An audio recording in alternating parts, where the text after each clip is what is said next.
Hey everyone, it's Evan here from the Trade Risk on Wednesday, May 3rd here with a midweek market recap video. We're going to cover all of the major markets, the current market environment, and then finish off looking at some sector analysis. So let's jump into the video today. S&P 500, the SPY ETF, finished lower 25 cents on the day. That's minus 0.1%, and a very boring session. It's been a very boring week. Take a look at this range here. Take a look at the weekly candle, actually. I mean, this looks, that looks like an hourly intraday candle here for the SPY. It's been a super tight trading range, very boring this week, and we've had plenty of earnings out, and we've had the FOMC minutes, which were released this afternoon, and still the market fairly reluctant to move in this range. So, as sort of demonstrated here by the S&P 500, there's of course other individual sectors and names that are moving, but the S&P 500 as a whole staying very sturdy here, just under its March all-time highs. Now, if we go back to that daily chart, you can see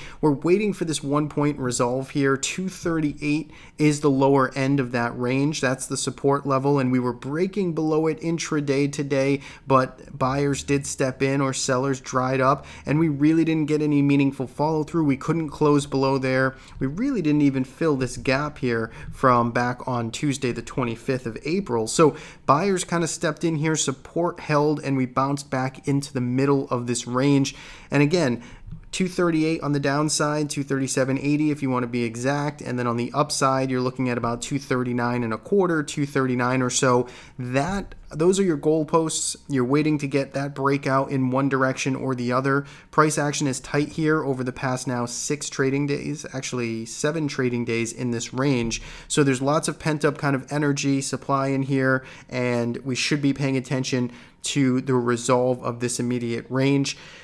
Got the gap here. That still, like I say, hasn't been quite filled. The gap from back here on the 24th also has not been filled. And once again, we're kind of stalling out or just hovering and biding our time and consolidating right underneath all-time highs. The trend is still favorable. It's to the upside here on the daily chart and on the month or longer-term weekly monthly charts. And breadth is still hanging in there. There's, a little bit of, today was a little bit soft, but all things considered, there's no major divergences we're seeing there out of breadth right now. And again, momentum weakening just a little bit. So all in all, again, still more checkboxes in that bullish column, but the market's hesitating here, and we should pay attention to it. We should watch these recent support and resistance level here in the SPY.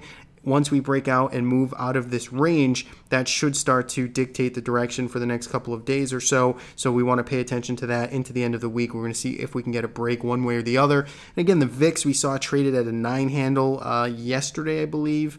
And just briefly, it's back above 10 now, but still goes to show you just really the lack of volatility here and the lack of fear right now in the market. So that's the S&P 500. A little bit of a different story here in the IWM. We are seeing a little more of a seller's sort of control here this week so far. The tone has been a little more to the downside. We have now filled both the gap here back from the 25th and the gap on from Monday the 24th of April. That was done today. Again, you can see a bounce off of the lows, but still we finished down over 0.5% here in the IWM. If you go to the weekly chart, this is what we were discussing last week. We did see this nice 1.35% move last week to the upside on the weekly basis, but look at this big reversal candle off of those highs. We couldn't close above 140 here in the IWM. And are we getting follow through? We're getting a little bit of follow through. It's fairly, it's reluctant follow through. It's not a complete, just seller's parade here this week, but we are sort of kind of, grinding lower here, minus 0.5% on the week. If we start to close back into this old range, back below, as I have it drawn here, about this 138.50 level. Again, this is not made to be an exact level, just a general guide. But if we start to close back below here, and again, follow through lower on the weekly chart, that's going to give a little more hesitation. That's not going to make the bulls, the buyers, and those longer term participants as excited about last week's move towards highs. Maybe we would look at sort of a false breakout with a with a new high made last week, and then, you know, a quick rejection and back into this old range. So that could be the narrative that's forming there. Again, you want to keep an open mind.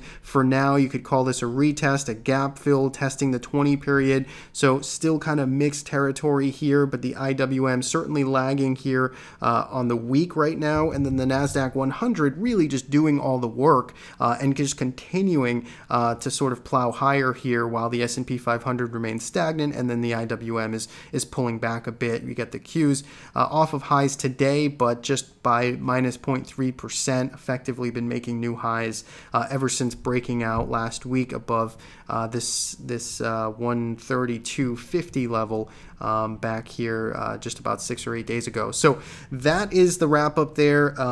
You know, bulls again, I think overall still have the more check marks in their favor. Could the tides be turning here? Could the market be ready to sort of kind of roll over from this S&P 500 range? It's very possible, but again, let's see it before, you know, before we try and predict it or before we try and anticipate it, and let's not try and get chopped up in this range. Less is usually more here. Wait for a close outside of it, and then start to adjust accordingly. So that is the overall market. Let's take a look at some of those other major markets, and we'll get into sectors. TLT finished just barely higher on the day. Going to the weekly chart, you can see down 0.5%. And if we talked about this level on our weekend video, kind of coming back in here to retest these old highs, and we wanted to see a retest and kind of a move higher, and not so much a fall back into this old range. Right now we're seeing just kind of, you know, sideways complacent trading in here in this 121 to 122 area. For me, to get me a lot more excited about this is above 122.50. I'm paying attention to it because it could be a trade setup that sets up later this week if we do get this nice pullback, kind of breakout back to the upside. So something I'm watching, but for now I'm not seeing enough urgency. I'm not seeing enough decisive action here that it is a retest that is going to continue higher. So for now, just watching there. GLD, another one that we talked about is you know, a potential pullback candidate last week. And again, we sort of discussed holding off on this idea just because, again, it was fairly complacent in here. We're not seeing that, you know, kind of that quick snapback bounce or any of that enthusiasm on any type of pullback, and that has, of course, now led to more downside action. Sellers continued in control. A little bit of an uptick in volume there on today's selling, down minus 1.4%, and you can see it's coming back down and sort of challenging and testing, tagging this old trend line that we broke out of just earlier in April. So again, you always want to track the futures contract here for a little more precise measurement, but GLD, you can see weak here, giving back recent gains and actually breaking below certainly multi-week, if not multi-month lows at this point, or breaking above the last month's lows, I should say, not to new monthly lows. So that's GLD, weak there, 8 and 20 period, starting to pick up some momentum to the downside. That's concerning. And silver is just apparently, you know, nobody wants to own some silver at this point. It's down now a lot of days in a row. I don't know exactly how many this is, over 12, 13, 14, something, 12, 13 days now in a row. You can see just clearly zero bid here in silver, completely disregarded the $16 level, which had been some prior pivot, some prior, showed some prior sort of emotional battle there. And we're not seeing that at this point. It just kind of cut right through it. We gapped lower and fell and closed near the lows. Could this be some type of capitulation gap, exhaustion gap to the downside? It could be. Let's see how it trades tomorrow. I think if you got, you know, a quick reversal back above today's highs, or just a meaningful reversal in general, even if it was a gap down and then you know, and then a strong finish, I think you might have something to trade against there for your short-term active tactical traders. But longer term picture certainly concerning there. A big kind of unwind here, 8 and 20 starting to cross down on the weekly chart. So some bearish developments here in silver over the past couple of weeks by the speed of this decline. Next we'll go to oil, which is also kind of hanging near these recent lows, recent lows and year-to-date lows. You can see we're down 3% in the month of March, so far in the month of May. Last month we were down almost 4%. In March we were down 7%. So it's been basically just a downhill slide all year for USO, for oil. And you can see if we zoom back out here, kind of coming back into this trend line. Again, you want to check the futures contract for a little more precise sort of entry and technical analysis there. But you can see just battling with these recent lows here. Let's see if it holds. Got an uptick in volume here. It managed to hold into the green and essentially respect yesterday's lows. We would want to see a thrust now back to the upside. If you're bullish on USO, if you're a bear, then obviously continued pressure down here is what you're looking for. So USO still a tough place to be. Don't see anything too attractive there. I would not want to be trying to buy this. I was interested in buying this down here, and effectively we did, but here not so interested on this retest, at least the way I see it anyway. Natural gas also just not that interesting to me. It's got this kind of trend line here from the April highs down to where price is now, back above 750. That's what I've been saying. It starts to get mildly interesting, but for me, I think there's just some better setups out there. So for natural gas, pretty much just an avoid or not touch at this point. Now if we get into some of the sector analysis, we'll go to XLK first. This is our big leader to the upside. Makes sense, kind of like the NASDAQ 100, just continues to sort of plow higher here.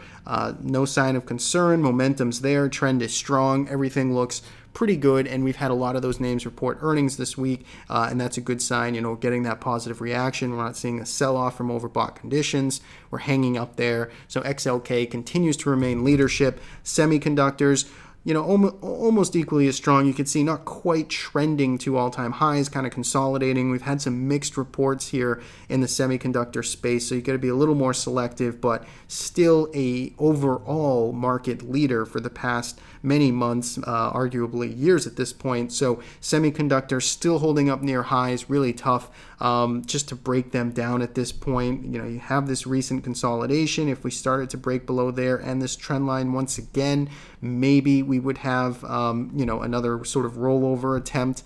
But for now, the bid remains fairly strong in semiconductors and technology in general. XLI, it's holding up really well. This one's kind of stealthy here, but this gap is holding up. We're starting to get little signs maybe that this is some type of higher low here. Maybe this wants to starting to get going. I like the industrial sector. I like some of the setups here. So this is something to pay attention to. It's a name we allocated a little exposure to today.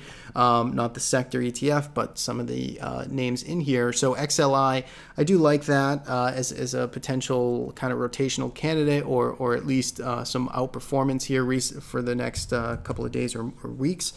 Financials also potentially trying to put in a higher low here. Again, it's kind of early to call it, but we did have this hold of support down here at $23. We ran up to this $24 area, which has been sort of resistance here, and it looks, based on today's action at least, up almost 1%. So I think it was the leading sector on the day, if not the top two. But XLF looking pretty good here. If it holds these recent lows above 23.50 in this gap area, then I think maybe this can continue higher. Starts to free up as it starts to get above that $24 level, and then you start looking back at all-time high or these prior highs here very quickly. So financials, like them to the upside. On the downside, some of the laggards right now, XLB, just something to pay attention to. Again, just on a slight relative basis, filled the gap, or at least almost didn't quite actually fill all of this gap here back from the 24th, but just sliding a bit here, uptick in volume, kind of coming back into this old range underneath $53. Had a really sharp move here, one of the top sectors on this recent run up here above $53 to new highs, but now it's kind of equally giving it back. Looks almost like the IWM there, just had a sharp move higher, but then kind of is lagging a bit here on the week. So I certainly wouldn't count it out, but something to pay attention to. Really want it back above 53 for super constructive action. IYR, also kind of rolling over here, perhaps heading back down to the lower end of this trend line, which is extending from basically all of this year towards the end of 2016. So a little bit weak there in the IYR. XLU also sort of rolling a bit here. Remember, we were talking about this kind of choppy rectangular sideways range we were in for a while, and you can see that started to tighten up. We really just couldn't break above $52, and now we're back to kind of rolling over and testing this trend line and these recent lows here. So perhaps utilities and some of these defensive spaces are going to start to unwind a little bit here. Maybe we do see some rotation into those industrials and continued strength into the either now financials or technology continues its move, and then we start to get a resolve higher in the SPY and the long thesis continues. That's one sort of thesis and one takeaway that you could start to think about if this XLU and the XLP now, which is back to these recent lows, starts to meaningfully break down as sort of money rotates out of those really defensive areas. Something to think about. It doesn't have to happen. They're at potential bounce spots. So again, if you're playing this mean reversion trade, if you think they are continuing to be range bound, you'd want to be looking at XLP, you'd want to be looking at XLU. But if you think there's going to be some rotation out of there and you want to try and play for a breakdown, that's something to pay attention to. So I think we'll end it there on today's video. I hope you guys had a good day trading, good week trading so far. If you're new here and you like these videos, make sure you do subscribe to our YouTube channel. Thanks for watching, and talk to you again soon.